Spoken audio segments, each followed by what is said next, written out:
Mwiriwe mwaramutse bakunzi ba Iwacu magazine bivanye naho umwe wese ariko aradukurikirana aherereye. Iki ni ikiganiro umuganuro. Ni ikiganiro gishasha kuri Iwacu magazine.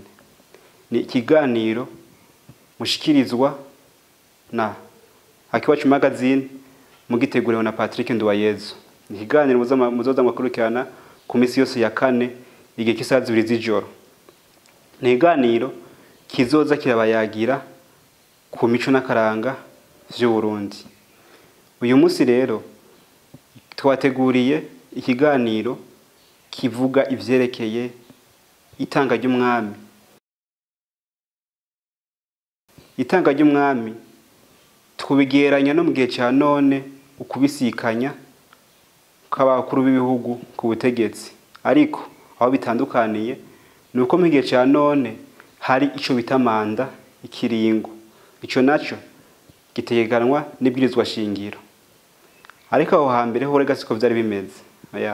Aho hambere umwami mu kubisikanya n'uyundi yaratanga.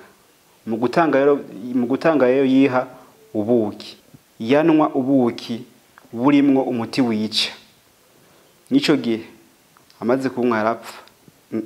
Umwami ntibavuga kandi ntibavuga ko yapfuye, bavuga yuko yatanze.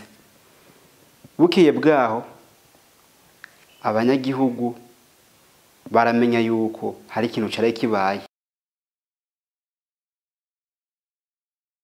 Bumvise ijambo ijuru rirakorotse, bashamenya yuko umwami yatanze. Mwico gihe baca banyuranya ibikingi vy'irembo, bakongera bagasambura ikirimba. Kuko ibikingi vy'irembo ntivyaka umwami gusa, kuko niyo hapfuye umugabo mu rugo ibikingi vy'irembo barabinyuranya. Ivyo vyamenywa n'abashingantahe bakuru hamwe n'abaganwa bakuru. Ni babona yuko ubundi mwami yakuze hageze uko atwara, bagaheza bagenda kubwira umwami w'u Burundi, ubundi mwami yakuze hageze uko atwara. Rero rabeho ubuki kugira ngo tumushikirize. Ariko umwami ntiyishuriraho. Ryari ijambo yabishura abwiye ngo nzobiraba. Iryo naryo ni ijambo keshi ryerekana yuko umuntu aba yemeye ikintu. Mwico gihe rero haheze iminsi yaratumako abatoni n'abaganwa, agaheza akihubuki. Umwami yavubwa n'abantu bita abanyange. Bamufuba mu Kayanza ku Nganzo. Ariko rero umwami ntiyahambwa mu ivu, kuko bavuga yuko isi imize umwami itasura kumera indya. Mwico gihe abanyange bava mu Kayanza bakaza gutora ikiziga c'umwami bakijana mu Kayanza aho ku Nganzo. Aho rero hari abandi banyange, aho bari baci bategura akararo n'agasenge.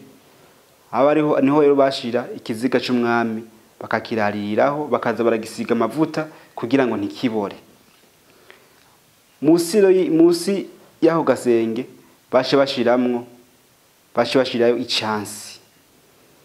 Ico cansi rero bagishijeho kubera haba hariho urunyo, bagishijeho kugira ngo urunyo ruvuye mu mwami ruzokorekera muri nya cansi. Baza baruhirirako amata. Nya cansi caja kuzura bakafatanya basuka mu gisuku. Igisuku naco caba gisumba icansi. Ico gisuku cuzuye basuka mu mpange. Iyo mpange nayo yuzura bagasuka mu bwato. Mwico gihe babanze gusuka mu bwato, rwarunyo rwarakura rukazovamwo intambwe. Umwami nawe yasangukira kwako gaseke. Abamikazi nabo babahamba ibunyange mu Rusaka, kana bo nyene bahambwa n'abanyange. Ukugandayira umwami vyakorwa igihugu cose, ariko ku Kirimba hagandarira abari basanzwe bamusavye. Ni kuvuga abari basanzwe baja gusengera ibwami cyangwa basanzwe bari bwami. Mwico gihe rero kugandarira umwami ukuntu kwagenda baraja guhangarira umwami mwihangarizo mwishombo. Aho rero n'inka zaja guhangariza abungere n'abakamyi bose bakajayo.